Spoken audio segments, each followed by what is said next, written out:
Kamakailan lamang, nag-inspeksyon ako sa naging epekto ng habagat ng bagyong Krising, Dante at Emong. Kitang-kita ko na maraming proyekto para sa flood control ay palpak at gumuho. At yung iba, guni-guni lang. Huwag na po tayo magkunwari. Alam naman ng buong madla na nagkakaraket sa mga proyekto.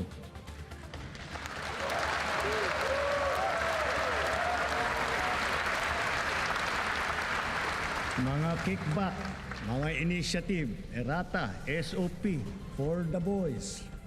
Kaya sa mga nakikipagsabwatan upang kunin ang pondo ng bayan at nakawin ang kinabukasan ng ating mga mamamayan, mahiya naman kayo sa inyong kapwa Pilipino.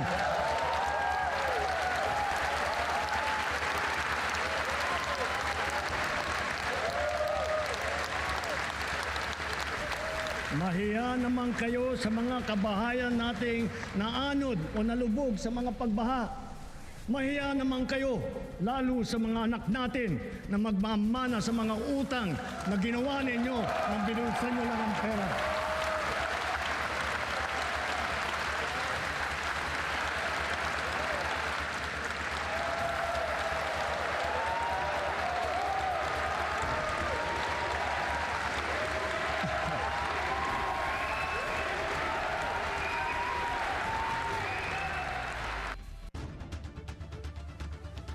Actions speak louder than words. Sa unang pagkakataon, mag-isang naglakad si PBBM papunta sa rostrum ng Batasan para sa kanyang ika-4 na SONA.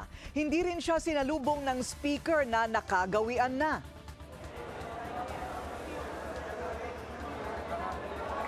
May hidwaan kaya sa inner circle ng Pangulo dahil maski sa Senate presidency, ang Pangulo at ang First Lady hindi umano nagkasundo. At si SP Cheese ba ang pinasaringan ng Pangulo nang sabihin niya ang mga nangungulimbat ng mahiya naman kayo? Magandang gabi, ako po si Pinky Webb. Simulcast tayo sa DWAR Abante Radyo at 94.7 Mellow BFM.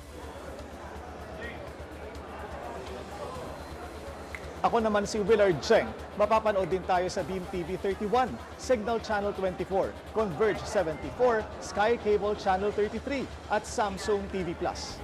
At ako si Corina Sanchez Rojas. Simulan na natin ang agenda.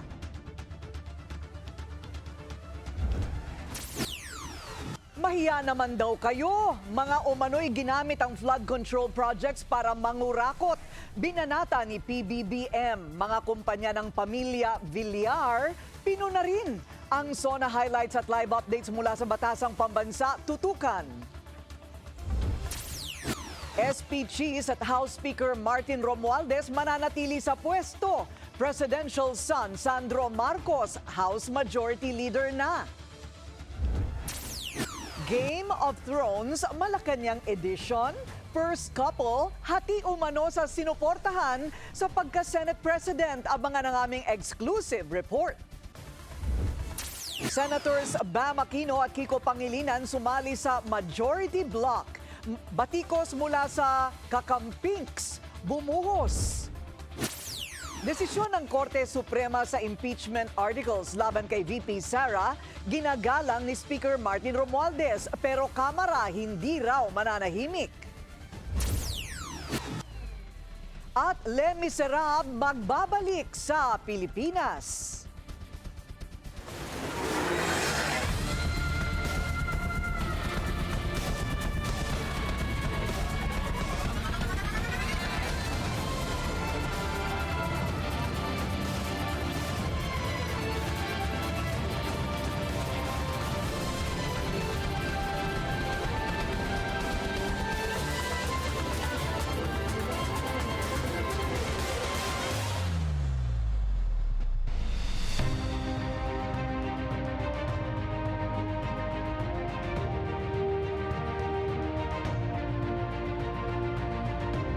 Isang nagpakumbabang Pangulo ang humarap sa kanyang ika-4 na SONA. Aminadong ang naging resulta ng midterm elections ay mensahe sa kanya ng publiko. Kaya sumentro ang SONA sa pagpapalawig ng serbisyo publiko. Walang nabanggit tungkol sa ICC case ni FPRRD o sa impeachment ni VP Sara. Pero may mga pasaring siya sa mga korap at mga kaaway sa politika. Nasa Batasang Pambansa ngayon ang ating kasamang si Willard Cheng. Willard, gaano katagal yung naging speech ng Pangulo ngayong taon at paano niya ito sinimulan? Corina, nagtagal ang talumpati ng 1 hour 10 minutes. Hindi nalalayo sa mga nakaraang SONA niya. Nagsimula ang Pangulo sa pag-amin na dismayado ang taong bayan sa kanya at sa administrasyon na nakita sa resulta ng nagdaang midterm elections kung saan natalo ang mga inendorso niyang mga kandidato. Kaya nangako si PBBM na mas pagbubutihin pa ang serbisyo sa publiko. Atin lahat dito, isang tabi na natin ang ating pagkakaiba at magkasundo na sa tatlong bagay na nagbibigkis sa atin. Sa ating pagiging Pilipino, ang ating pagiging makabansa, at ang ating sinumpang tungkulin sa taong bayan. Ang leksyon sa atin ay simple lamang. Kailangan pa natin mas lalong galingan. Kailangan pa natin mas lalong bilisan.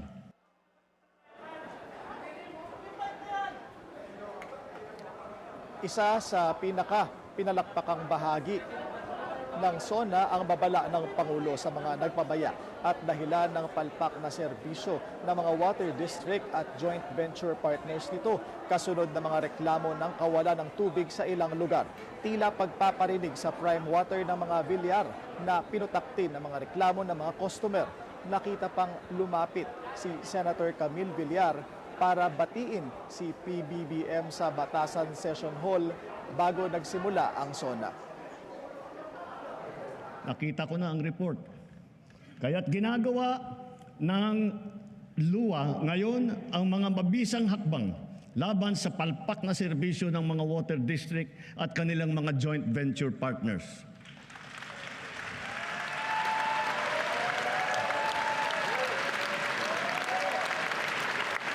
Titiyakin ng luwa na may lalagay na sa ayos ang serbisyo ng tubig ng milyong-milyong nating mga kababayan at gawin mas abot kaya naman ang presyo.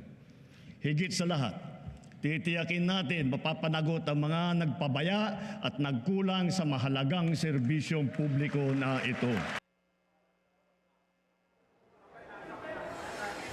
Tungkol sa mga nawawalang sabungero, nangako si PBBM na hustisya at mapapanagot-an niya ang mga may sala. Nagtutulungan ang buong pamahalaan para lutasin ang mga kaso ng mga nawawala dahil sa walang pakundangang kagagawan ng mga sindikato sa likod ng madilim na mundo ng mga sabungan. Hahabulin at pananagutin natin ang mga utak at mga sangkot, sibilyan man o opisyal.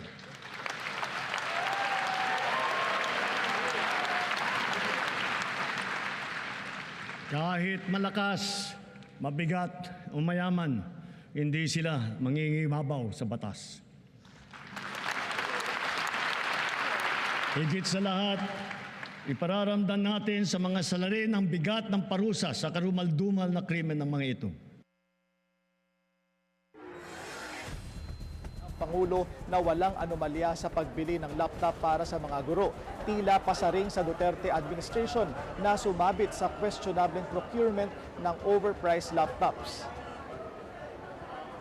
Ngayon, nagdaratingan na ang mga laptop na laan para sa bawat guro sa public school.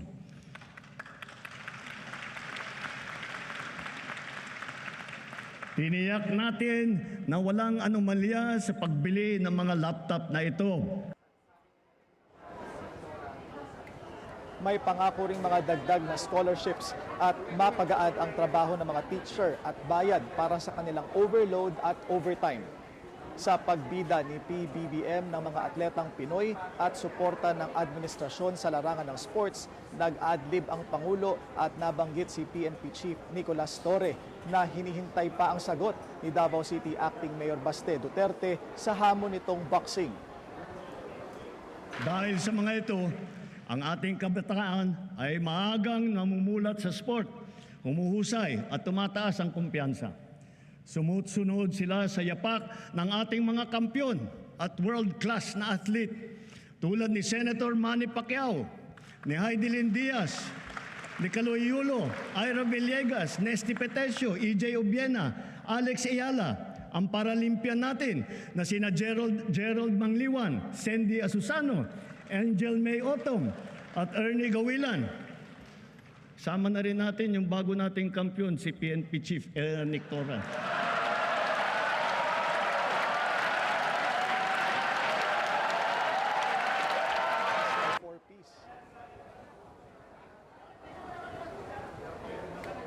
Sa laban sa kahirapan, hiniling ang amyenda sa batas ng 4Ps para mas matagal makinabang sa ayuda ang mga tumatanggap nito. May babala rin si PBBM sa mga abusado dahilan para tumaas ang presyo ng bigas. Mas dadami pa niya ang mga lugar kung saan makakabili ng 20 pesos na bigas. Binabalaan ko ang mga trader na magtatangkang magmanipula ng presyo ng palay o ng bigas o manloloko ng mga magsasaka. Hahabulin namin kayo dahil ang trato namin sa inyong ginagawa ay tinuturing naming economic sabotage. Pagdating sa kalusugan, ang pangakong zero balance billing o wala nang bayarin sa mga DOH hospitals, pagpaparami pa ng mga urgent care and ambulatory service centers at pagpapalawig ng mga PhilHealth benefits at coverage. Pagdating sa transportation, pangako ang mga infra projects, libreng sakay sa ibabalik na Love Bus, pagpapaganda ng serbisyo ng MRT at LRT at ibinida ang mga discounted fares at paggamit ng matagal ng natenggang Talian trains. May hiling din ang Pangulo sa taong bayan makipagtulungan habang pinalalakas ang disaster response.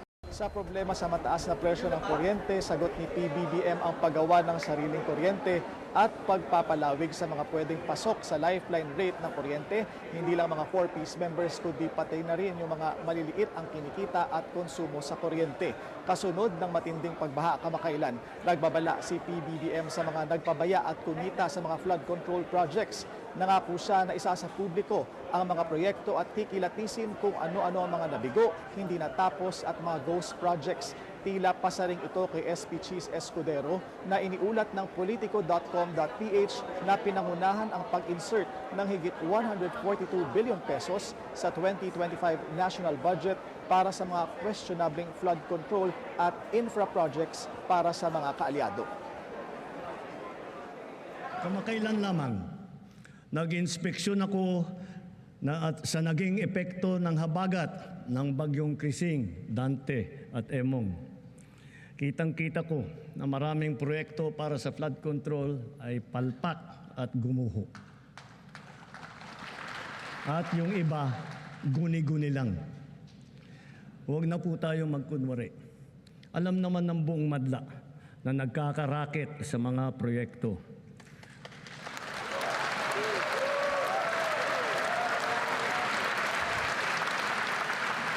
Mga kickback, mga initiative, errata, SOP, for the boys.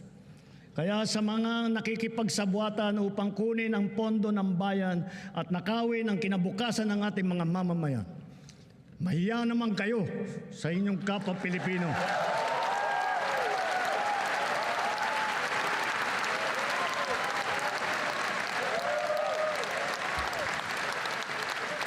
Mahiya naman kayo sa mga kabahayan nating naanod o nalubog sa mga pagbaha. Mahiya naman kayo, lalo sa mga anak natin na magmamana sa mga utang na ginawa ninyo nang binulsan nyo lang ang pera.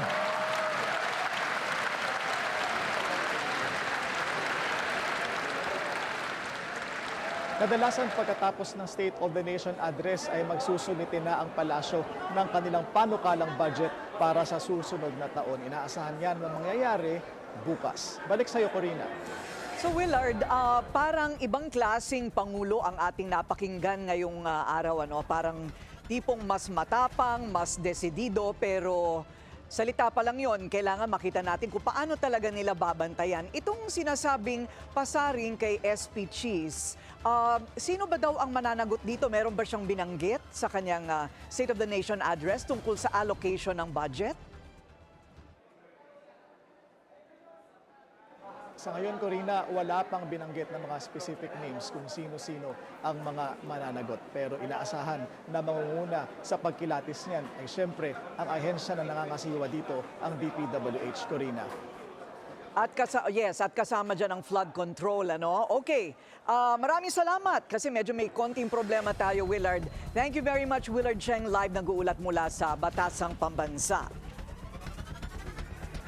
Mas tumindi pa ang espekulasyon sa umano'y budget insertions ni SP Cheese.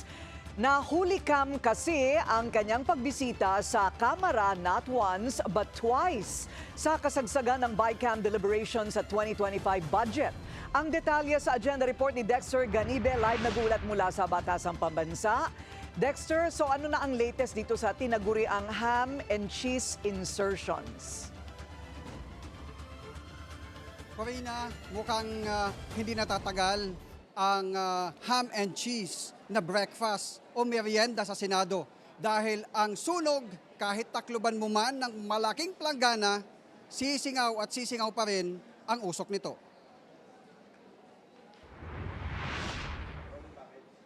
Hahamakin ng lahat, makamit lang ang minimithi.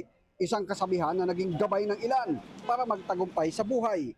At tila yan din ang batayan ni Senate President Jesus Escudero noong 19th Congress sa issue ng tumataginting na 142.7 billion pesos na umano'y budget insertions sa 2025 General Appropriations Act o GAA.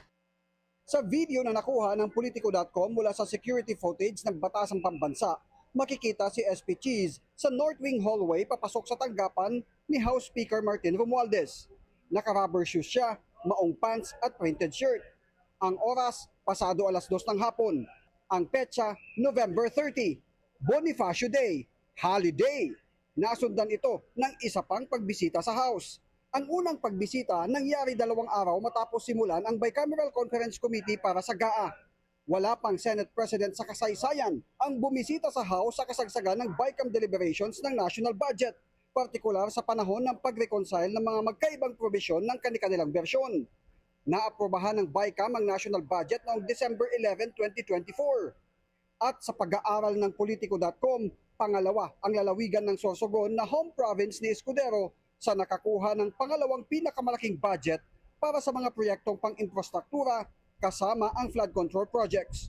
Nagkakahalaga ito ng 9.1 billion pesos. Pero pinakamalaking bahagi ng 142.7 billion pesos na umano'y budget insertions ay napunta sa baluarte ng kaalyado ni SP Cheese na si Joel Villanueva, ang lalawigan ng Bulacan.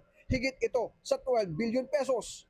Para kay Senator Loren Ligarda, kailangang mapag-usapan ito bago masimulan ang pagbusisi ng 2026 national budget.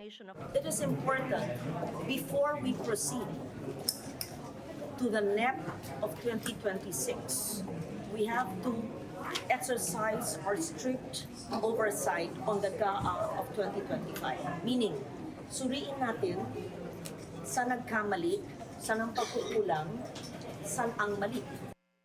Hinimok naman ni Senator Amy Marcos ang Senate leadership na sagutin ang issue dahil para sa kanya, hindi ito pawang aligasyon lang dahil ito ay ang katotohanan. To my mind, it's not an allegation, it's the truth. Kaya hindi ako pumirma ng budget 2025. Alam po ninyo yun. Ako una nagbunyag, tumayo ako noong early December tungkol sa BICAM at pinoprotesta ko ang proseso at yung mga pangyayari. Ilang beses na nating hininga ng komento si SP Cheese pero wala pa siyang tugon hanggang sa ngayon. Do hereby solemnly swear. Corina, kung issue ng POGO ang nagpa-standing ovation noong nakaraang taon sa sona ng Pangulo, ngayon naman ang issue ng flood control projects ang nagpadagundong sa loob ng plenary session ng House of Representatives ilang minuto bago matapos ang kanyang sona. Nang talakayin niya ang issue ng flood control projects, palakpakan at standing ovation ang marami sa plenaryo ng Kamara. Siya daw mismo ay nakita ng kanyang dalawang mata ang mga pagbaha sa maraming lugar sa bansa nitong nagdaang linggo. At take note mga ka-agenda, Corina, dito nyo unang napanood at napakinggan ang mga eksklusibong report kaugnay ng 142.7 billion pesos na budget insertions para ngayong 2025. At malaking bahagdan dyan ay laan para sa flood control projects na hanggang ngayon ay parang wala pang naiparatutupad. At kita naman sa resulta ng mga pagbaha. Kaya ang Pangulo, tinukuran niya ang pahayag na mahiya naman kayo sa mga nasa likod ng mga proyektong ito na mistulang inanod na kasama ng mga rumaragasang baha. Inutos na niya ang investigasyon dito. Narito, pakinggan natin ang bahaging yan ng talumpati ni Pangulong Bongbong Marcos. Kamakailan lamang, nag-inspeksyon ako sa naging epekto ng habagat ng bagyong Krising, Dante at Emong. Kitang-kita ko na maraming proyekto para sa flood control ay palpak at gumuho. At yung iba, guni-guni lang. Huwag na po tayo magkunwari. Alam naman ng buong madla na nagkakaraket sa mga proyekto.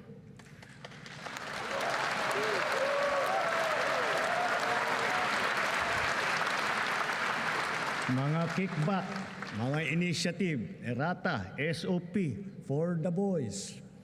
Kaya sa mga nakikipagsabwatan upang kunin ang pondo ng bayan at nakawin ang kinabukasan ng ating mga mamamayan, mahiya naman kayo sa inyong kapwa Pilipino.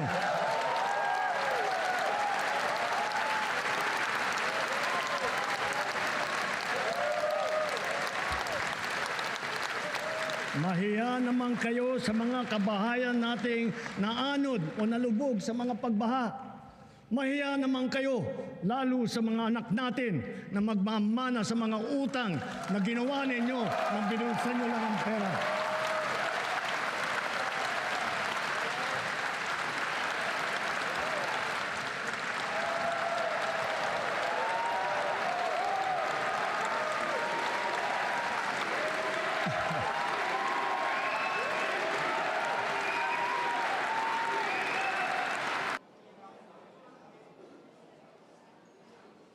Corina, ang pinakaunang utos ng Pangulo sa DPWH isumiti sa kanya personally yung listahan ng mga proyekto ng flood control simula nung manungkulan siya hanggang ngayong taon.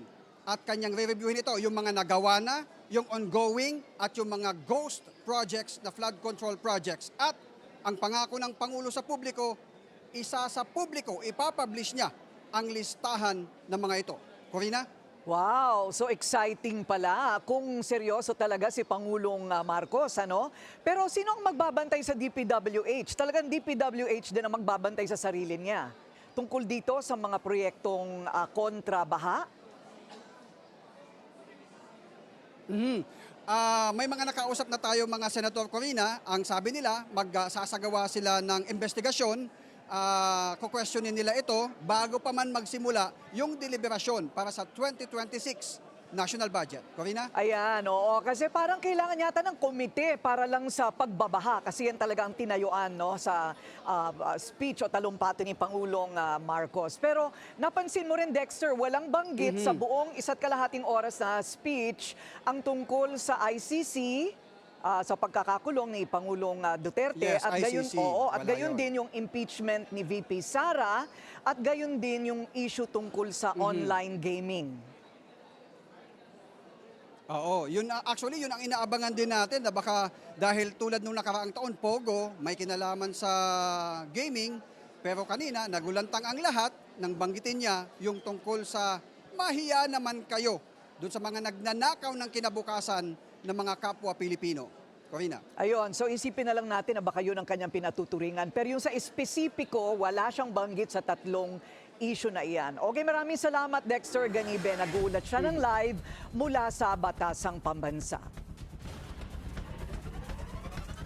Panibagong SONA pero lumang sigaw pa rin mula sa mga nagpoprotesta. Ang detalye sa agenda report ni Joash Malimban live mula sa Commonwealth Avenue sa Quezon City. Joash, kamusta ang sitwasyon dyan? Pinky, nasa 4,000 katao yung estimated ng Philippine National Police na dumalo dito sa tinaguriang zona ng bayan sa harap ng St. Peter Church dito sa kahabaan ng Commonwealth Avenue. Yung mga dumalo rito, hindi lang taga Metro Manila. Meron din mga taga Southern Tagalog, taga Central Luzon, pati na rin yung mga iba't ibang mga grupo na may kanya-kanya mga dala na panawagan para kay Pangulong Bongbong Marcos. Nakakaapat na zona na ngayon si PBBM. Pero ang panawagan ng mga ordinaryong mamamayan sa lansangan, ganoon pa rin. Ilan lang dyan ang genuine agrarian reform, nakabubuhay na sweldo at pagbaba ng presyo ng mga bilihin. Sa inilabas na survey ng Strat-based Group noong Hunyo, tumaas sa 48% ang trust ratings ni PBBM. Pero para sa ilang mga progresibong grupo, bagsak ang performance ng Pangulo. Malaking ni Bongbong Marcos na naging 19% yung dating 20%. Ano ang gusto niyang i-showcase ngayong zona? Utang na loob natin yung 1% na nai-alis niya mula doon sa 20%. Parating siya. Nagbigay ng dagdag sahod, hindi ko 64. Pero hindi na pa nakakabuhay sa pasada ng grade 1. Yung binigay, sana ng grade 1 to 10 dahil nakatumpuhay na sahod na dapat 1,200 kada araw ang tinatanggap ko. At hindi tayo papayag na mas lalo tayong ipapasok sa kahirapan ni Marcos Jr.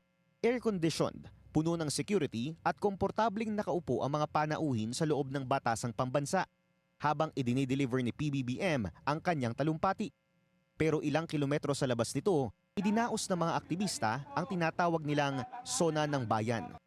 Ito ang tinuturing na People's Zona dahil ito ang totoong estado ng mamamayang Pilipino. Dito mo maririnig ano talaga ang kalagayan at problema ng mga maliliit na mamamayan.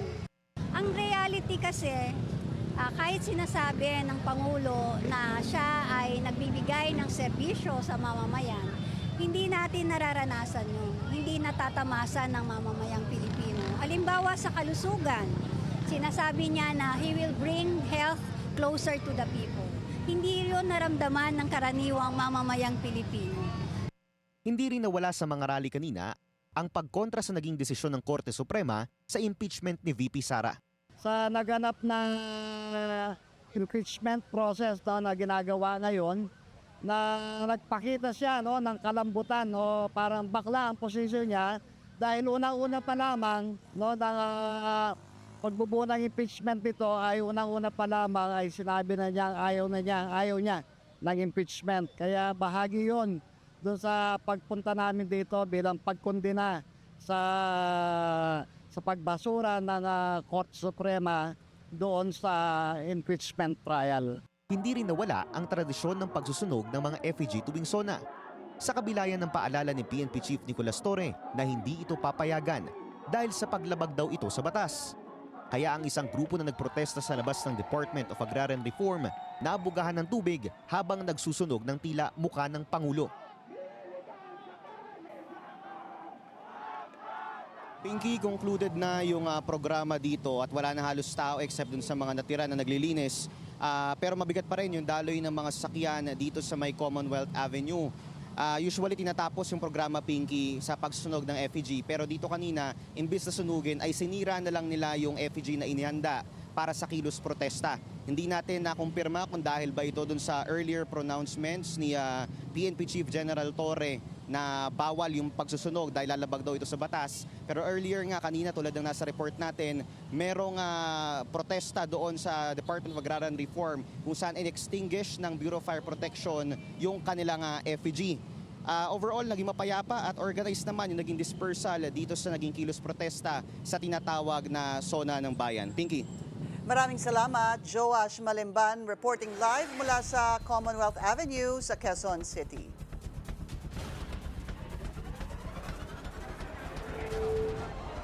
Nilusob din ng mga protester ang Malacanang, partikular sa Mendiola. Sa Manila City Jail naman, nag-abang din ang mga preso sa zona ng Pangulo. Narito ang agenda report ni Paulo Barcelon. Sandaling nagmarcha patungong Mendiola ang nasa 100 ralista bago ang SONA ni PBBM kaninang hapon. Hiling nila sa Pangulo, dagdagan ng sweldo, alisin na ang kontraktualisasyon at ang pagtigil sa Manila Bay Reclamation. Nagsimula ang programa bandang alas 8 ng umaga at natapos makalipas ang 1 oras dahil tumungo na papuntang Quezon City ang mga ralista. Sa labas naman ng Polytechnic University of the Philippines sa Maynila, nagprograma ang ilang estudyante bago tumulak papuntang Commonwealth Avenue. Ayon sa Manila Police District, naging mapayapa ang pagsasagawa ng protesta sa lungsod. Pagpapakita lang ito ng ating maximum tolerance, yung ating pagrespeto sa kanilang karapatan na mamahayag. Pero ganoon pa naman, pinaalalahanan natin sila na yung karapatan at kalayaan ay lagi may kaakibat na responsibilidad. Halos 300 pulis ang idineploy sa Mendiola.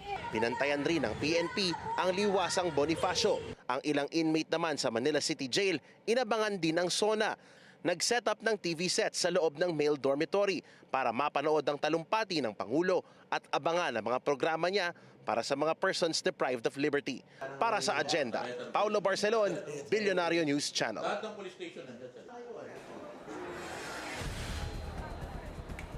Kung may anti-administration rallies, hindi rin pahuhuli ang mga taga-suporta ni PBBM. Ang detalye sa agenda report ni Andrea Salve, live mula sa Commonwealth Avenue. Andrea, kumusta na ang sitwasyon dyan?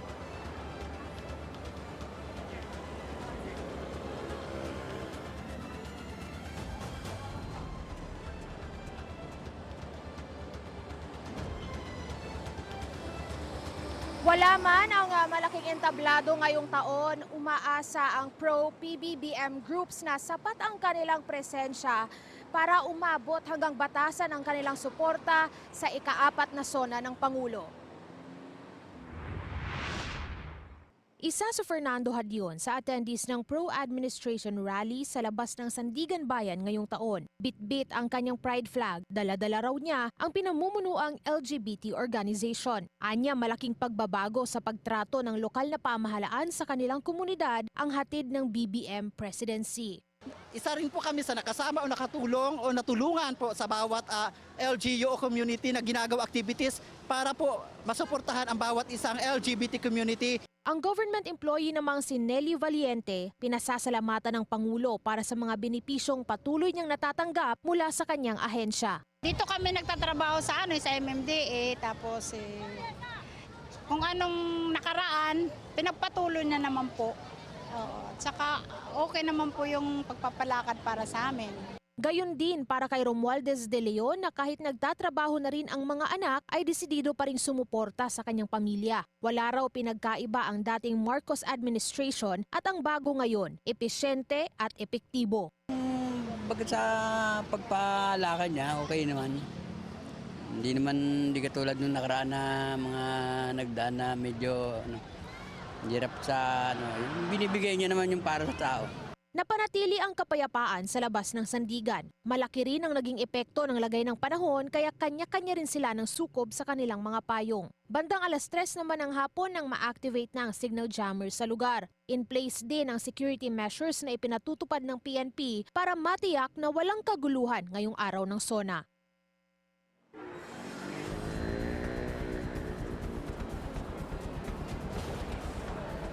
Willard, muli nating inikutan ang Commonwealth Avenue sa bahagi ng Sandigan Bayan bandang alas 5 kanina. At bago pa opisyal na matapos ang SONA ng Pangulo, ay wala na roon yung kanyang mga supporters na nagtipon-tipon. Balik sa iyo, Willard.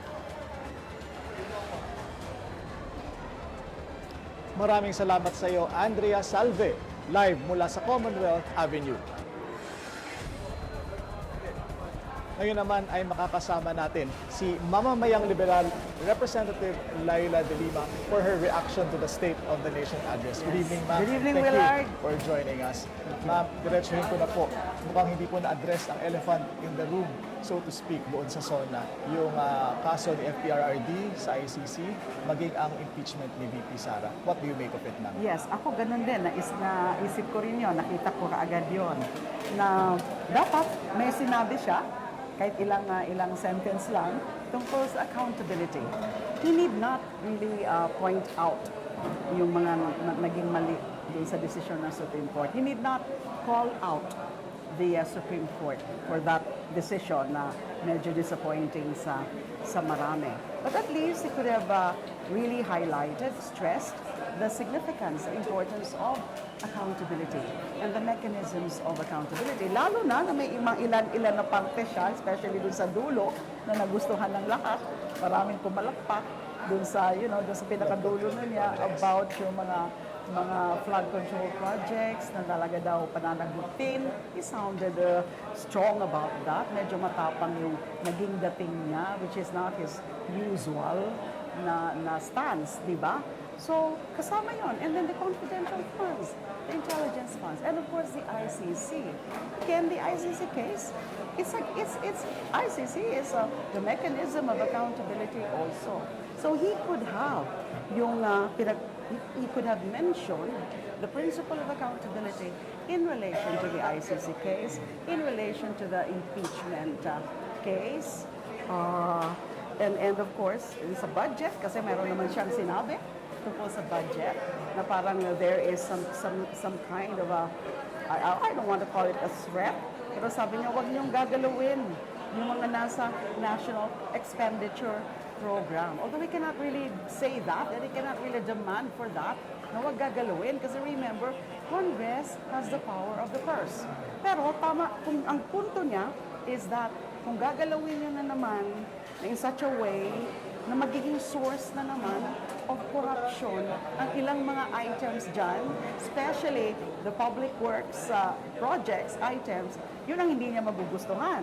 And he is sort of reserving the power to veto them or completely disregard or sit on the proposed budget hanggang ma-re-enact na lang siya. So that was pretty strong also. But may punto siya. Although, as a matter of constitutional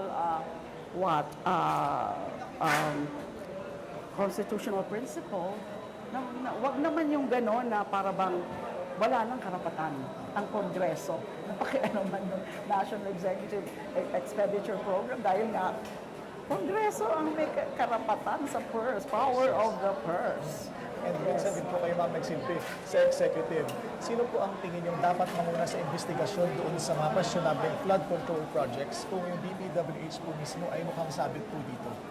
Well, kasi is the agency na ang pinaka-core mandate niya nasa kanila, yung mga projects. But of course, he also mentioned about contractors. And of course, hindi rin maiiwasan yung mga, let's say, sa mga local government units. And then other politicians, even members of the House of Representatives and Senators. Di ba? So, in general, yung ano niya Scope. Yeah, yung the scope, the coverage. And I hope, matakot naman.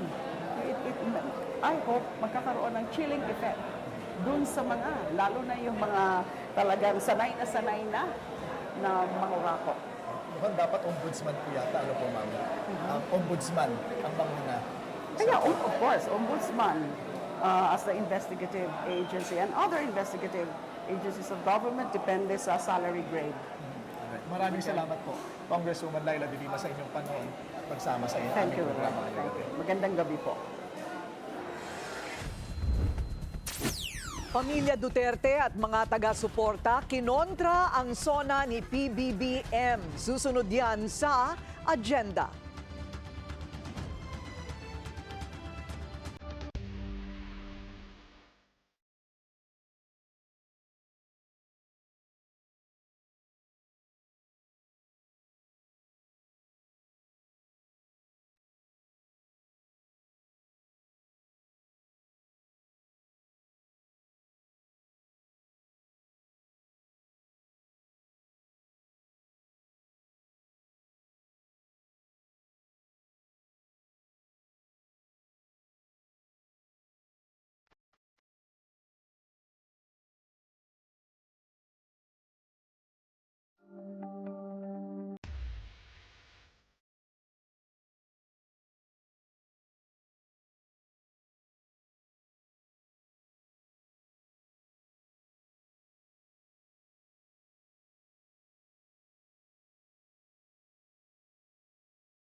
Traffic check muna tayo ngayong Lunes sa Commonwealth Batasan. Mabilis naman ang daloy ng mga sasakyan papasok ng Batasan Road at papuntang Fairview, gayon din ang kabilang lane.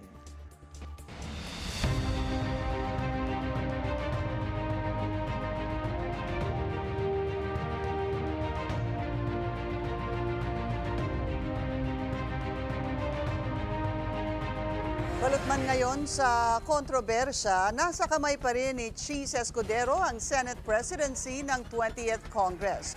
Una sa kanyang agenda, magkaroon ng pagkakaisa sa Senado. Ang detalye sa agenda report ni Hannah T.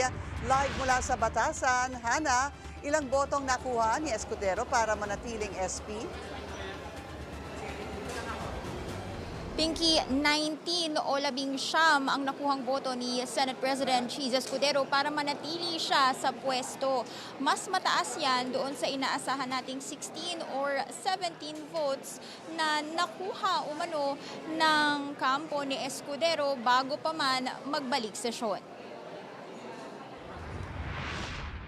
Hindi lang ito tagumpay sa bilang. Ito'y tagumpay na may pagka-defensive. Sa botong 19-5, mananatili si Senate President Cheese Escudero sa kanyang pwesto. Pero sa loob ng session hall, ramdam ang agad na paghahanda kontra sa mga batikos. Sa kanyang speech, sinubukan ni Escudero na tawirin ang politikal na hidwaan. Yan matapos sa mga nagdaang aligasyon sa kanya. Dahil lahat tayo ay nasa isang bangka lamang, at isang direksyon lamang ang ating tinatahak. Tungo sana sa pagkamit ng mga pangarap, hangarin, mithin at layunin ng ating mga kababayan. Nauna na rin kasing lumitaw ang dokumentong nakalap ng Bilyonaryo News Channel na nagpapakita ng mahigit 142 billion pesos na budget insertions. Kabilang ang malaking bahagi para sa Sorsogon, ang baluarte ni Escudero. Pangalawa rito ang Bulacan. Nasakop naman si Senator Joel Villanueva na ngayoy Majority Leader at Chairman ng Rules Committee. In these moments, I pray we choose to listen more, not to shout louder, to disagree without being disagreeable, to always be respectful and to respect each other's opinion, to speak not to score political points but to make a point, and to debate not to destroy each other but to build the nation together. Pero ayon sa ulat ng politiko, ang tunay na laban nangyari behind the palace walls. Kinilingan umano ni First Lady Liza Araneta Marcos si Escudero habang ang Pangulo nauubos na raw ang tiwala sa budget issues at tahimik na pumanig umano kay Senator Tito Soto sa pagka-SP. Pero nang hindi pumayag ang Pangulo sa requested meeting ng isang swing vote, bumalik ang momentum sa kampo ni Escudero. Walang senador ang kumestyon sa botohan kanina, kaya nanatili sa pwesto si Escudero. Retained din sa posisyon si Senate President Pro Tempore Jinggoy Estrada habang bagong minority leader si Soto. Sa minority block, kasama sina Senator Risa Ontiveros at mga veteranong sina Mig Zubiri, Loren Legarda at Ping Lacson. Inaasahan namang makukuha ni Senator Kiko Pangilinan ng Agriculture Committee, si Senator Mama Aquino sa Education, Senator Rodante Marcoleta sa Blue Ribbon, Finance kay Senator Win Gatchalian, Accounts kay Senator Alan Cayetano at Energy naman kay Senator Pia Cayetano. Pinky, kanina pinakamalaking issue sa SONA ni Pangulong Bongbong Marcos ang tila di umano'y korupsyon lalo na sa flood control projects na malaking issue na kailangan pag-usapan lalo na dumaan tayo sa isang matinding habagat nitong nakaraang linggo at napansin natin kanina sa SONA ni PBBM pumalakpak doon si SP Cheese at ma-share ko lang din Pinky, doon sa nakuha nating dokumento tungkol sa budget insertions ni SP Cheese, tila malaking portion doon ay napunta sa infrastructure projects na particularly ay nasa DPWH at sa ngayon hinihingi natin yung side ni SP Cheese para makuha natin yung reaksyon niya doon sa naging speech ni PBBM pero tumanggi siyang magpa-ambush interview kanina sa Senate media pero meron na rin ilang mga senador na nag-react doon sa naging speech ni PBBM. Pinky. Alright, maraming salamat sa iyo, Hannah T. Nag-uulat ng live mula sa Batasan.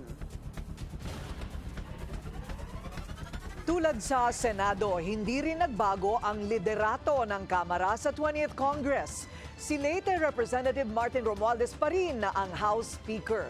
Ang anak naman ng Pangulo na si Sandro Marcos, House Majority Leader na.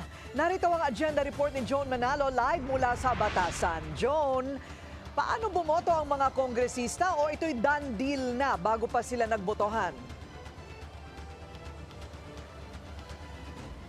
Corina, formal na nga nagbukas kaninang umaga ang first regular session ng 20th Congress kung saan naihalal bilang House Speaker si Leyte Representative Martin Romualdez. Sa 291 signatories of support na napabalita noong nakaraan, 269 dito ang bumoto pabor sa kanyang pagiging House Speaker. Isa na nga rito si dating Pangulo at Pampanga Representative Gloria Macapagal Arroyo.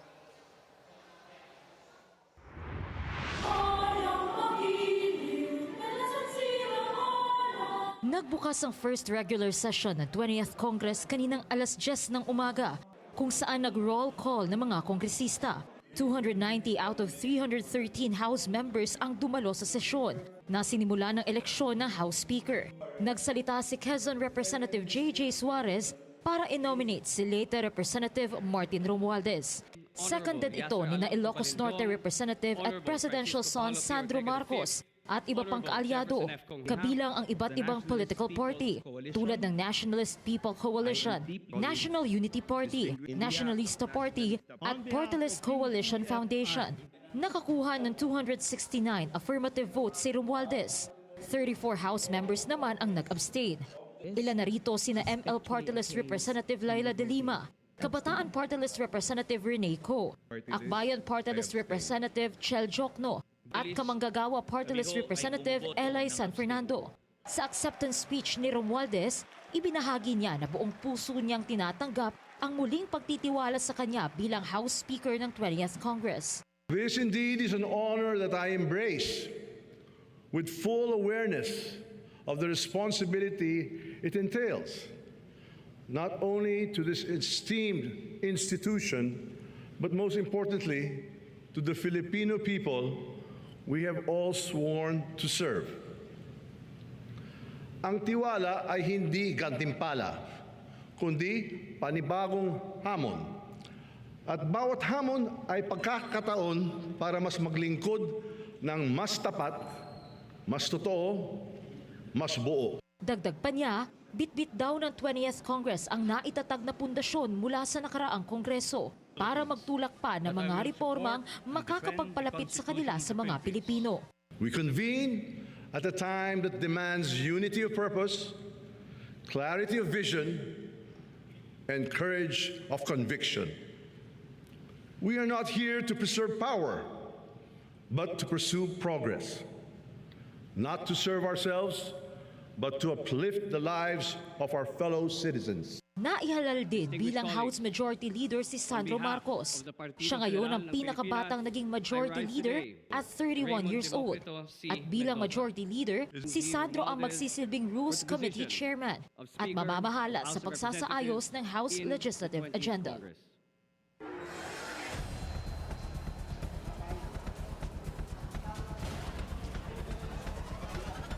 Corina, kanina ay nagpulong-pulong na rin ang mga miyembro ng House Minority Bloc para pag-usapan kung sino ang itatalaga nilang House Minority Leader. At sa isang ambush interview kanina, kinumpirma ni 4Piece Party List Representative Marcelino Libanan na unanimous ang naging desisyon ng House Minority Bloc sa pagpili sa kanya bilang House Minority Leader. Alam ko po na patuloy ang malaking trabaho po dito sa Kongreso at lahat po ng magagawa nating tulong sa ating bansa at ma-articulate yung mga boses ng mga hindi naririnig sa bawat issue na nilalabas po dito sa Kongreso. Ngayon naman tapos na ang fourth SONA ni Pangulong Bongbong Marcos ay may kanya-kanyang reaksyon at mga pahayag ang mga kongresista tungkol sa mga nabanggit ni PBBM, lalo na yung nabanggit niyang paiimbestigahan niya ang mga flood control projects sa bansa, lalo na yung mga hindi pa natatapos. Dahil anya, kailangan ngang may managot sa kapabayaan na ito. Sang-ayon daw dito si 4-piece party list Representative Marcelino Libana na ngayon nga ay House Minority Leader na sa plano ng Pangulo. Paliwanag niya, kailangan din daw na maganda yung magiging disenyo na mga itatayo pang flood control project para talagang maiwasan itong mga pagbaha sa maraming lugar sa bansa na nakita naman natin noon itong mga nakaraang araw gawa ng habagat at sunod-sunod na bagyo. Wini-welcome din ito ni Kamanggagawa Party List Representative Elay San Fernando at nagsabi siya kanina na dapat masampulan dito, may masampulan dito rather sa mga kapabayaan sa flood control projects dahil kung walang masasampulan ay magiging statement lang daw lahat ng sinabi ng Pangulo. Nararapat din daw na mapaimbestigahan din ang DPWH bilang ahensya na namamahala sa mga flood control project at sa katunayan nga sabi ni San Fernando kanina ay nakausap at natanong niya rin daw niya si DPWH Secretary Bunoan kung saan daw ba talaga napupunta itong mga pera na dapat ay ginagasta para sa flood control projects. Ganito rin yung naging sentimiento naman ng Makabayan Bloc na binubuo ni na Kabataan Party List Representative Rene Co at ACT Teachers Party List Antonio Tino. Para naman sa kanila, kailangan na maimbestigahan din itong executive block kasama na nga rin dito yung DPWH dahil ayun nga, matagal ng problema ng bansa itong flood control project at hanggang sa ngayon nga ay hindi pa rin ito nasusolusyonan. At isa pang nabanggit naman ng Makabayan Bloc ay kapansin-pansin daw na walang nasabi ang Pangulo tungkol sa paglustay ng confidential funds ni VP Sara kahit na meron siyang mga pronouncements or mga nabanggit tungkol sa korupsyon. So ayun, sabi lang ng Makabayan Bloc na para sa kanila medyo incomplete yung naging SONA ng Pangulo dahil hindi masyadong na-cover yung issue tungkol sa korupsyon. At yan na muna ang latest mula dito sa Batasang Pambansa. Balik sa iyo, Corina. Okay, maraming salamat Joan Manalo. May sagot na rin ang mga Duterte dyan sa tinatanong mo. Nag-uulat ng live mula sa Batasang Pambansa. Samantala, kinontra ng pamilya Duterte at ng kanilang mga taga-suporta ang ika-4 na State of the Nation address ni PBBM. Si VP Sara naman, babasahin na lang daw ang laman ng SONA dahil ayaw niyang makita ang Pangulo. Narito ang agenda report ni Edith Isidro ng Abante Radyo. Ibalik sa Davao! Sinabayan ng tiwanag na People's to SONA sa Freedom Park sa Davao City ang ika-4 na SONA ni PBBM. Dumalo rito ang iba't ibang grupo ng mga taga-suporta din ng pamilya Duterte. Ang ulat ng Pangulo sa Bayan, tinawag ng State of No Accomplishment ni dating Davao City Councilor Peter Labinya, isa rin na organizer ng pagtipon-tipon. Ano ang SONA? Ang sagot, wala. Walang programa, walang projects, walang kwenta. Ang SONA sa kanila, State of the Nation Address, sa taong bayan, State of No Accomplishment, State of National Agony. That's the true state of the country. Si VP Sara hindi lang sa Batasan Pambansa iisnabin ang SONA, hindi rin daw siya manunood online. Aniya, kisa mas stress, iwas na lang daw siya. Ayaw ko na rin manood kasi alam nyo, sa totoo lang sa totoo lang talaga, natitrigger ako sa pag nakikinig ako sa kanya. Yung, naiirita ka ba? Minsan hindi, so minsan lampas irita na siya, minsan galit na siya. Gusto mo na basagin yung screen ng cellphone mo. Pero babasahin pa din daw ni BP Sara ang kopya ng SONA para malaman ang di umano'y pambubudol ng administrasyon. Gaya raw ng 20 pesos per kilo na bigas, project ng Pangulo. Una na ring pinagtawanan ni Acting Davao City Mayor Baste Duterte ang SONA ni PBBM na kanyang YouTube channel. You think you can turn around this country in 2 years? You have done so much damage already. Wala na. Ubus na pera ng Pilipinas ngayon. Hinimok din ni Baste ang mga Pilipino na ihayag ang kanilang hinaing sa Marcos Jr. administration. Para sa agenda, Edith Isidro, Abante Radio. Kasabay ng ika-4 na SONA ni PBBM ang muling panawagan ng kaanak ng missing sabungeros para sa hustisya. Narito ang agenda report ni Joash Malimban. Hindi na bago na tuwing SONA, marami ang naglulunsad ng kani-kanilang mga protesta para maiparating sa administrasyon ang kanilang mga panawagan at saloobin. Ngayong taon, kasama sa mga nanawagan kay PBBM ang mga kaanak ng missing sabungeros. Panawagan ko lang sana kay Pangulong Bongbong Marcos, sana bigyan naman niya kami ng pansin. Kasi matagal na kaming naghihintay ng mga atensyon nila para malutas na itong paghahanap namin sa sa missing sabungero. Kasi nakadalawang beses na sumulat yung mga kasamahan namin pero bigo kami. Bukod dyan, umaalma rin sila sa umano'y bagong naratibo ng PNP. Ayon kay Ryan Bautista, kapatid ng isa sa missing sabungeros. Ipinagtataka raw nila kung bakit gustong kasuhan ng CIDG ang kanilang star witness na si Julie Dondon Patidongan. Kung maaari, palitan nila yung mga pulis na nag-iimbestiga kasi iba po ang lumalabas eh. Ang pinapalabas nila ngayon, ang kakasuhan nila, yung witness namin. So, hindi naman po tama yun. Kaya nga po lumabas yung witness namin. Sinugal niya nga ang buhay niya para po matulungan kami. Tapos ngayon, pinabaliktad pa nila. Nakabinbin pa rin sa ngayon ang investigasyon sa missing sabungeros dahil sa naging hagupit ng mga nagdaang bagyo at habagat na antala rin ng search and retrieval operations ng Coast Guard sa Taal Lake kung saan umano itinapon ang mga biktima. Panawagan ngayon ng Justice for Missing Sabungeros Network, huwag sana itong mabao na lang sa limot. Para sa agenda, Joash Malimban, Billionaire News Channel. Hindi man sumipot sa boxing match nila ni PNP Chief Nicolas Torre nitong linggo, game pa rin daw sa suntukan si Acting Davao City Mayor Baste Duterte.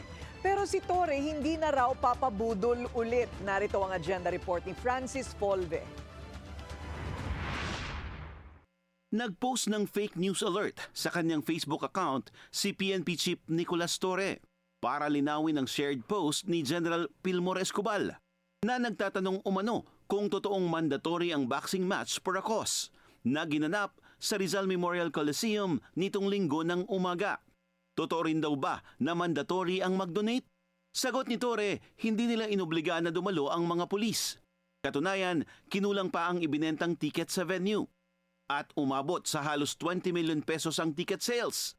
Bukod pa sa food at non-food items na kanilang ipinamahagi sa mga nasalanta ng bagyo at habagat sa Tondo, Maynila. Nagkakontrobersya rin sa benepisyaryo ng tulong. Sa post ni Ramon Tulpo, tila talo rin daw sa boxing ang Red Cross dahil naunahan daw sila ng DSWD na kumubra sa ayuda. Binigyan na namin sa DSWD, sa National Red Cross at Quezon City Red Cross. Mamaya ay pupunta kami sa Baseco, magdadala kami ng konting ayuda rin. Part ng ayuda ay dadalhin namin sa kanila. Win by default na si Torre. Bugbog sarado naman si Acting Davao City Mayor Baste Duterte sa dami ng negatibong komento sa social media sa hindi niya pagsipot sa laban. Paglilinaw ni Baste. Hindi naman kita hinamon. Sinabi ko talaga, pag nagsuntukan tayo, mabubugbog kita. Hindi kita hinamon. You're just a journalist that asked you. Hindi naman pwede one-sided, di ba? Ano to eh? Both sides. This is entertainment, you know. Pero bukod sa kondisyon na hair follicle drug test ni PBBM at mga opisyal ng pamahalaan, Pwede naman daw siya ng ibang araw ng walang gloves at walang media. Tuesday, Wednesday, or any other day, kasi mas may oras ka pa para mag-ensayo. Kasi medyo yung pagsuntok mo, pag job mo, nakababa ka agad yung kamay mo, kailangan nakadepensa yan sa mukha mo. Pag job mo, balik ka agad sa mukha, ha? So, konting advice lang, mag-ensayo ka. Pero tablado na ito kay Torre. I don't think really that there's still logic in anything that he say anymore. Parang yun nga eh. Ang credibility kasi parang, di ba, maloko mo ako ng isang beses, shame on you. Pag niloko mo ka ng 2 beses, shame on me. At kaya nga nagtataka ako anong klase yung mga supporters meron siya na alam na nanloloko lang yung tao, nagpapaloko na rin lang sila, tuwang-tuwa naman silang niloloko sila. Dagdag ni Torre, tapos na ang boxing kahapon at ang seguridad ng SONA na ang kanilang focus ngayong araw. Para sa agenda, Francis Polbe, Billionario News Channel. Business community, ano kaya ang reaksyon sa SONA ni PBBM? Susunod yan sa agenda.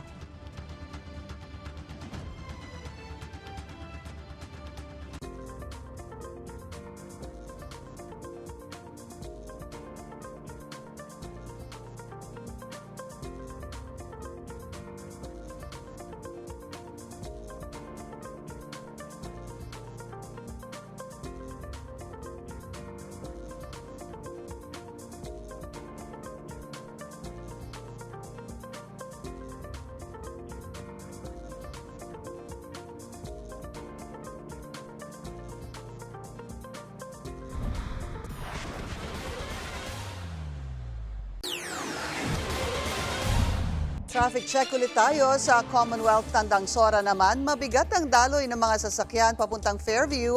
Light naman ang kabilang lane.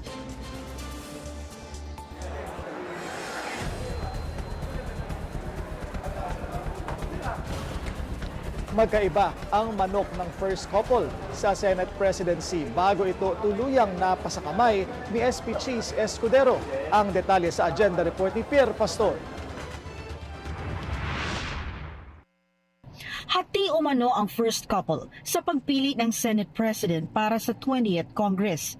Si Pangulong Bongbong Marcos mas gusto raw si Senator Tito Soto, pero si FL Liza mas boto raw kay Senator Cheese Escudero. Ayon sa insider source ng Politico.com, medyo naging dissolution o dismayado raw si PBBM sa umugong na balitang dawit si Senator Cheese sa umunoy insertions sa 2025 national budget. Kaya noong una, dahil sa basbas ni PBBM ay lamang si Tito Sen sa dami ng suporta para sa Senate leadership. Pero sa isang turning point, may humiling umano ng isang face-to-face meeting sa Pangulo, pero hindi raw pumayag si PBBM. Ang mga backroom negotiations na tulad nito ay nangyayari daw sa pamamagitan ng emissaries. Kinailangan pang mag-appoint ng bagong political liaison officer si PBBM na kapalit ng dating PLO na si Mark Mendoza na nagbitiw noong Mayo. Kung wala itong mga emisaryo, hindi nagiging posible ang paghihimasok ng Pangulo sa Senate Affairs. Pero tuluyan siyang dumistansya sa usapin. Kaya ang momentum ng sanay pagbabago ng Senate leadership ay naglaho. Nakakuha si Escudero ng 19 votes, 5 naman ang bumoto kay Soto. Bilang paggalang sa tradition of statesmanship, binoto ni SP Cheese at Tito Sen ang isa't isa. Para sa ilang analitiko, ang muntik-muntikang pagpapalit ng liderato sa Senado ay pahiwatig na hindi matatag ang pinanghahawakan ni Escudero sa kanyang pwesto. Baka sa susunod na mga pagkakataon, maaari raw hindi na swertihin si Escudero. Para sa agenda, Pierre Pastor, Billionario News Channel. Inulan ng batikos ang pagsali sa majority ni na Senators Bam Aquino at Kiko Pangilinan. Defensive naman si Senator Kiko. Narito ang agenda report ni Hannah T. Opisyal nang sumali sa majority bloc ang sikat na oposisyon na sina Senators Bam Aquino at Kiko Pangilinan. Bahagi sila ng 19 na bumoto Para manatili sa pwesto si Senate President Cheese Escudero, habang 5 lang ang boto sa kanyang challenger na si Senator Tito Soto. Agarang nagpaliwanag ng boto si Pangilinan. Yan ay para masungkit niya raw ang chairmanship sa Agriculture Committee. My 15 years experience in the agri and food sector, both in the legislative and executive branches, tells me that only if the executive and the legislative branches work together can we effectively bring down food prices and address hunger and food inflation. Hindi naman nag-explain ng vote si Aquino, but he is poised to chair the Education Committee. Sa kabila ng maliwanag na prinsipyo ni Pangilinan, halong reaksyon ang inani niya mula sa netizens. Partikular mula sa kakampings, ang supporters ng Lenny Kiko tandem noong 2022 presidential elections. Clownery para sa isang supporter ang nangyaring pagpanig ni Pangilinan kay Escudero. At ano pa man daw ang sabihin nito, ani ng isa pang netizen, he got bought. Isa pang concern mula sa isang netizen, voting for Escudero means accepting everything he represents.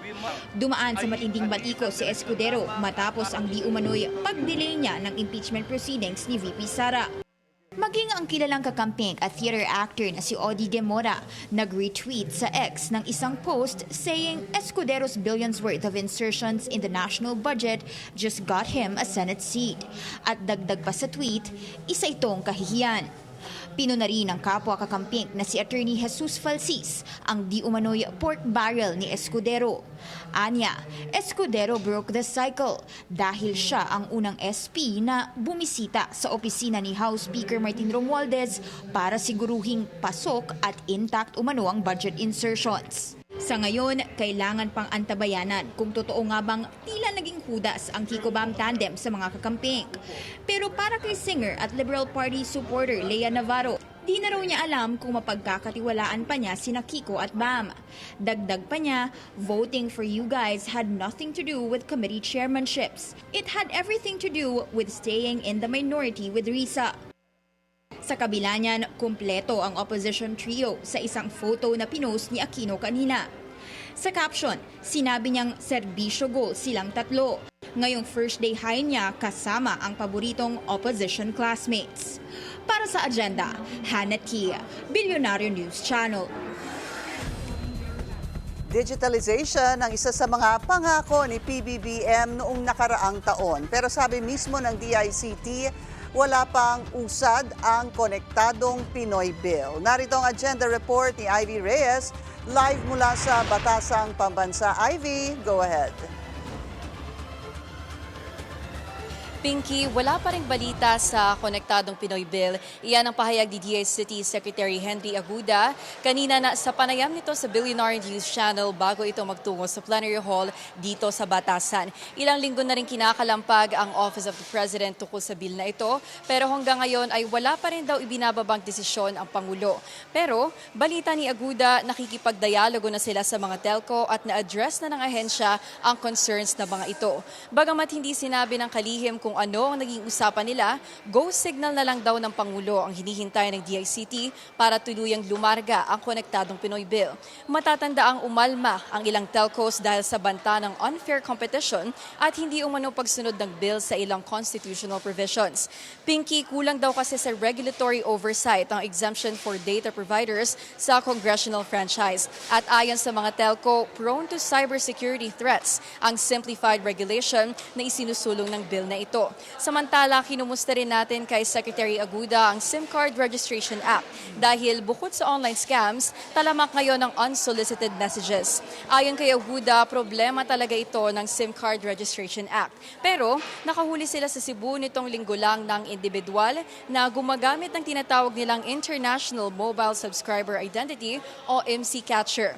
Nakapanayam din natin si Manila Mayor Isko Moreno kanina at kung online gambling ang tinututukan ng ibang mambabatas mababatas na major call ng Pangulo ngayong SONA 2025 para kay Moreno, flood control daw ang sa tingin niyang dapat pinakamabigat na panawagan ni PBBM. Nitong nakaraang linggo kasi kita naman daw ng buong bansa ang krisis pagdating sa baha.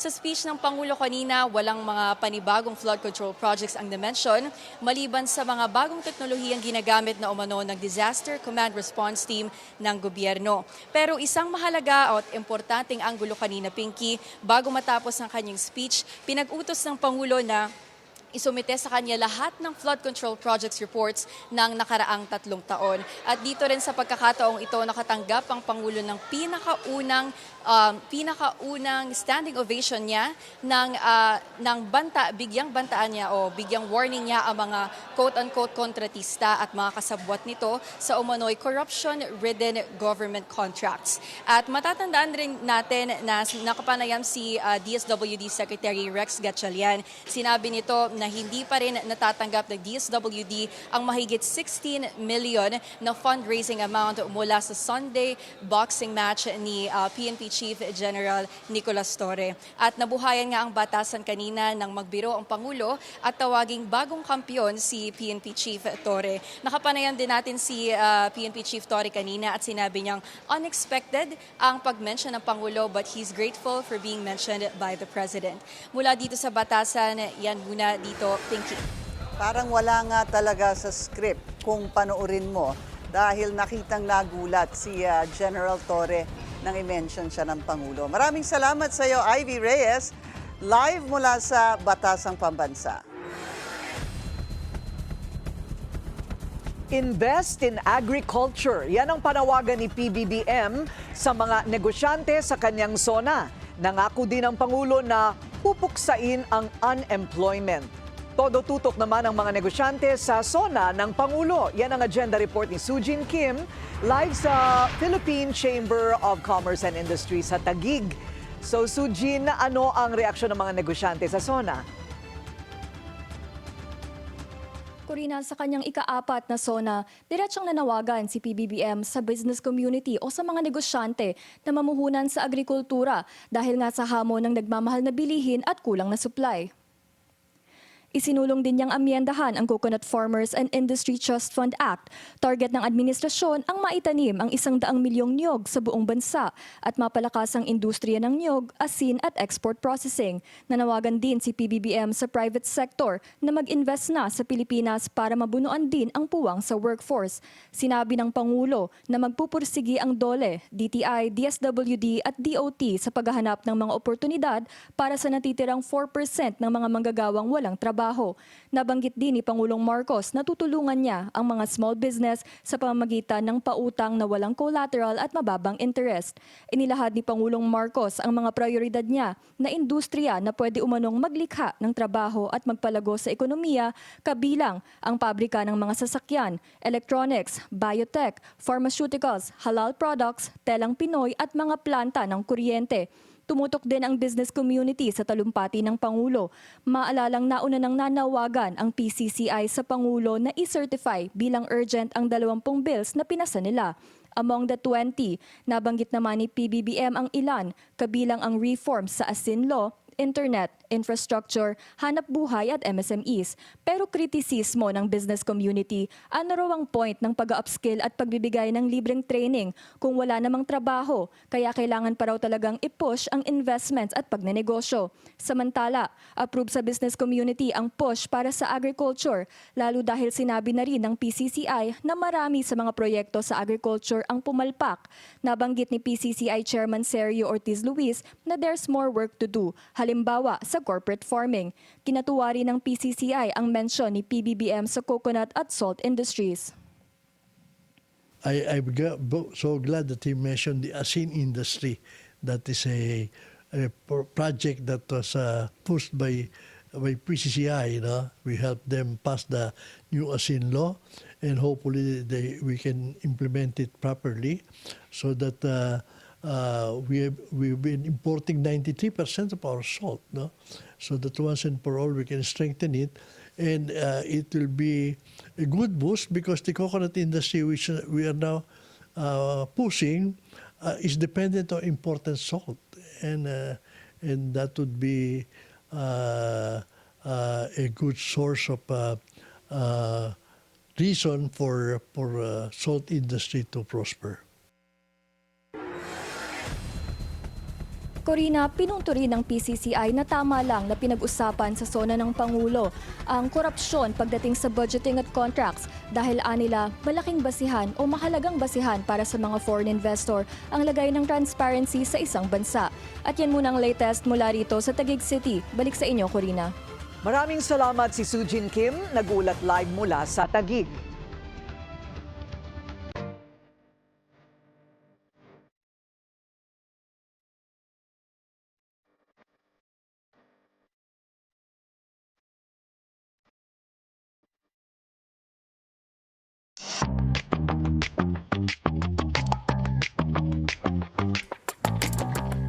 Extra special ang naging finale ng Cowboy Carter Concert Tour ni Beyonce.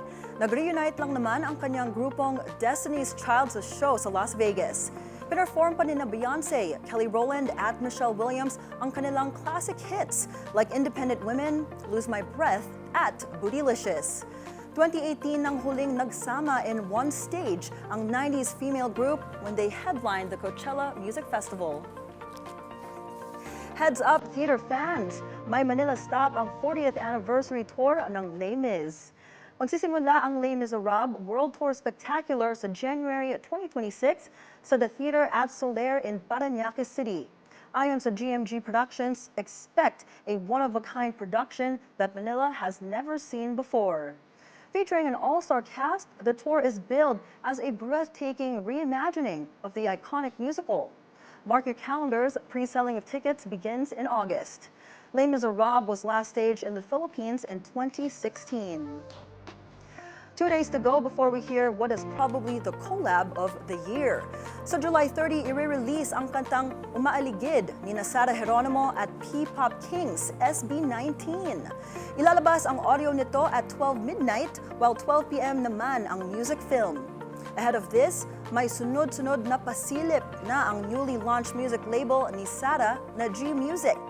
This powerful collab is the first release from the label.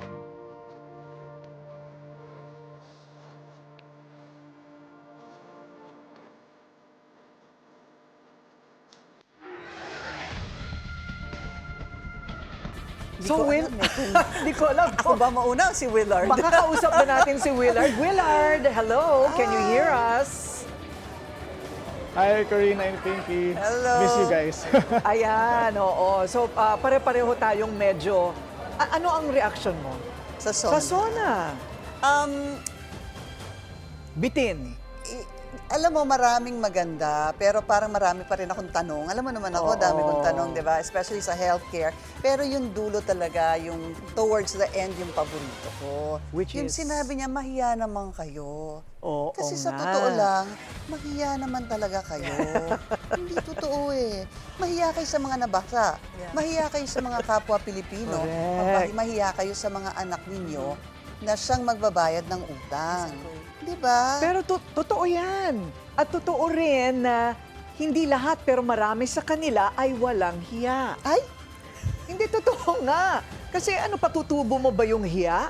Pinanganak ka ng ganun. Ganun ba yun? Eh kung galit si Presidente, ibig sabihin walang hiya sila. Ibig mo sabihin, ang tao pinapanganak na walang hiya? O Well, natututunan mo yan sa... Probably not. Oo. Oo. Alam mo na. Pero tama yan, kailangan talaga maglatigo si Pangulo. Ganon, at meron, ganon, para talagang talagang may magbantay. Kasi kung di mo babantayan ng sila, di ba, ganon pa rin ang mangyayari. And I hope he is true to his words with what he said with this year's SONA na sana everything will go as what he said.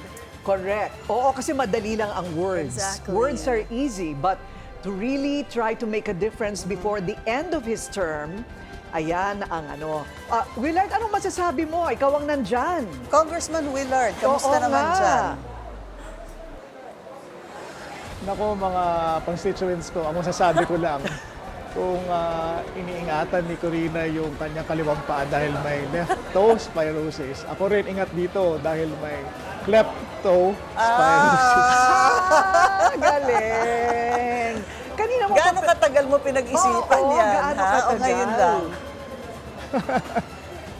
Pinagandaan niya kanina pagising niya. Palagay ko nagte-text kayo Nagandaan ko dalawa. habang nag-uusap kayo. Okay. O ano naman Ano kayang masasabi baon mo ko sa sa bante? fashion? Sa fashion, Willard, medyo toned down sila, no? Dahil bawal na ang red carpet. Oo nga eh, pero napansin namin ni Ferdy at ni Marie, parang literal lang na nawala yung red carpet. Pero dahil mukhang last minute na raw kasi inisyo yung memo na walang fashion, kaya sinuot pa rin nila yung kanilang mga magagarbong damit. Yun nga lang, wala na masyadong nagpo-post doon sa gitna ng entrance hall. Oo, kasi Hindi na siya napagawa naging- na. Yeah. But you know what they could have done is to wear the gown and magsuot sila ng bota. Para relevant, attuned with the times. Di ba? Makiayon tayo sa mga nangyayari sa ating taong bayan. Like your outfit sa Friday, ang ganda with Ano your yun? boots and your cute shorts. Yung nasa Oo, flood ka. hindi Ang ganda kasi ng pang, outfits pang mo. ano kasi yung pang agenda biglang pinadala ako doon. Sabi ko bilan niyo ako ng bota, ayoko magkaroon ng lepto. Pero mukhang mas matindi yung klepto. Okay, Willard, good Ganda one. yung ano. Panalo ka. Ikaw Panalo. ang panalo. Ikaw Di ang ka nanalo. Alright, maraming salamat po sa inyong lahat. Yan po ang ating agenda ngayong gabi. Ako po si Pinky Webb. Mula rito sa Batasang Pambansa, ako si Willard Cheng. Ako naman po, si Monique Tuzon. At ako si Corina Sanchez Rojas. Sa bawat issue may anggulo. At ang balita may agenda.